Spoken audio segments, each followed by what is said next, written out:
bubble gum.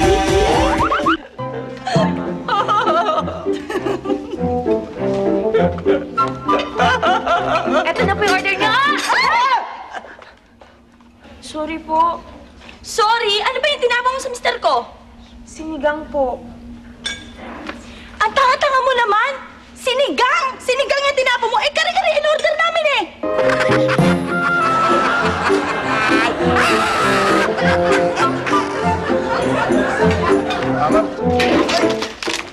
Yee! Bastos ka!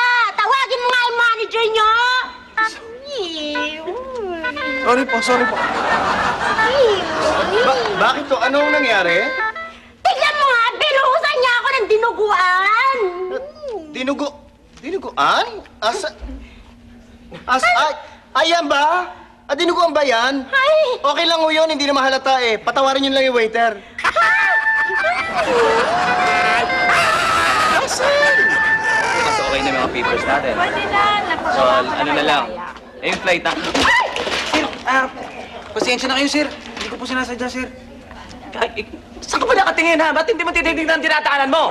Sir, pasensya na kayo, sir. Hindi ko talaga ako nakatingin sa dinadaanan ko, sir, eh. Saan ka ba nakatingin? Sa dibdib ng asawa niyo, sir. Hindi, nakakawala ng focus, sir, eh.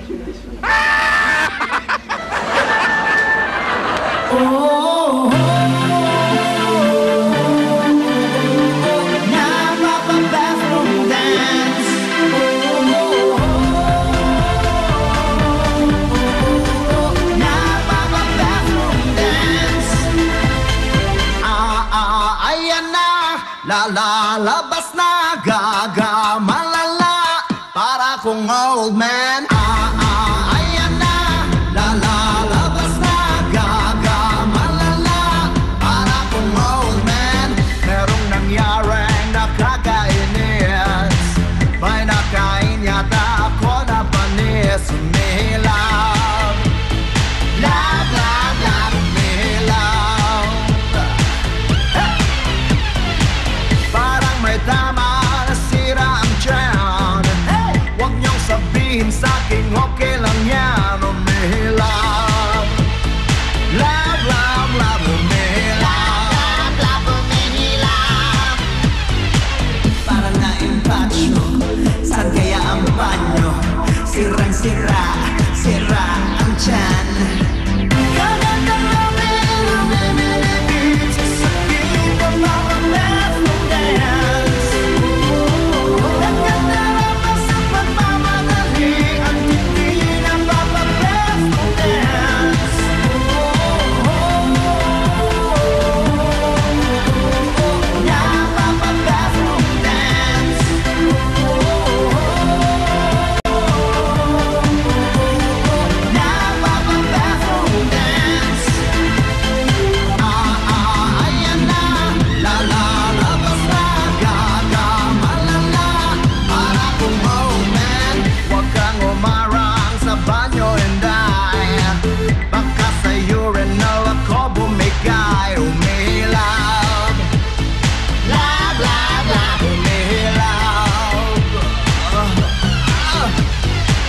Wisit na biko na merong latte. Kumukulo ngayon ang tiyan ko lintik. Humihilap. Love, love, love, humihilap. Love, love, humihilap. Parang na-impatyo. Saan kaya ang banyo? Sirang-sira, sira ang tiyan. It's a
labas na gagamalala para kong old man.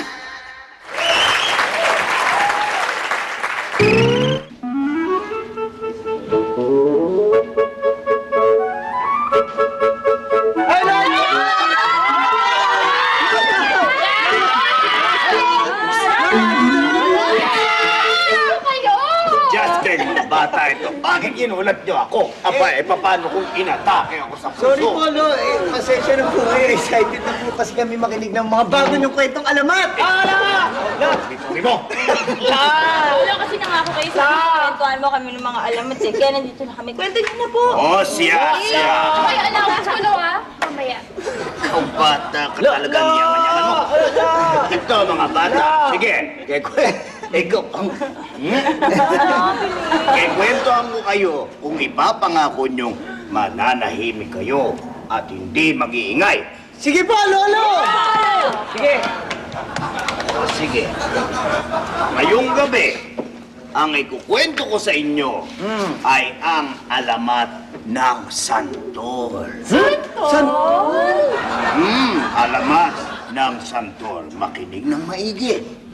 Noong unang panahon, may isang napakaganda at napakabait na batang babae na nagngangalang Juana.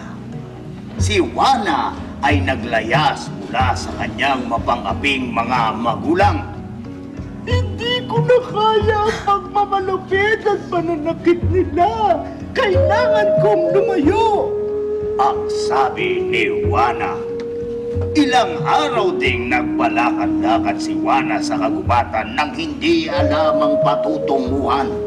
At dahil hindi nakakakain, ay unti-unting nanghina ang kanyang katawan. Subalit, isang araw at sa hindi inaasahang pagkakataon, ay nakakita si Juana ng isang kakaibang punong kahoy na may bungang noon niya lang nakita. Kay gandang puno! Sabi ni Juana. Kaagad niyang pinitas ang bunga at pinagmasdan ng gusto. Hugis bilog at kulay dilaw ang prutas.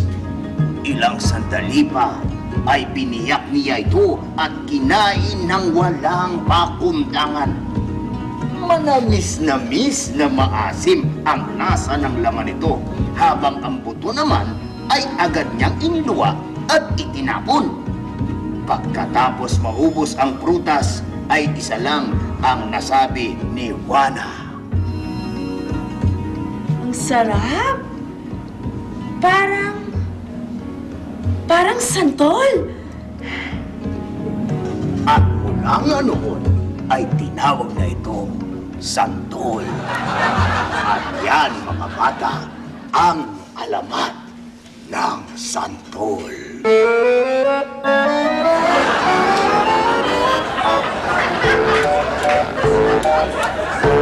Ba't ganon?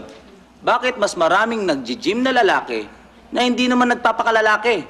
Kundi, mahilig din sila sa lalaki. Ba't ganon?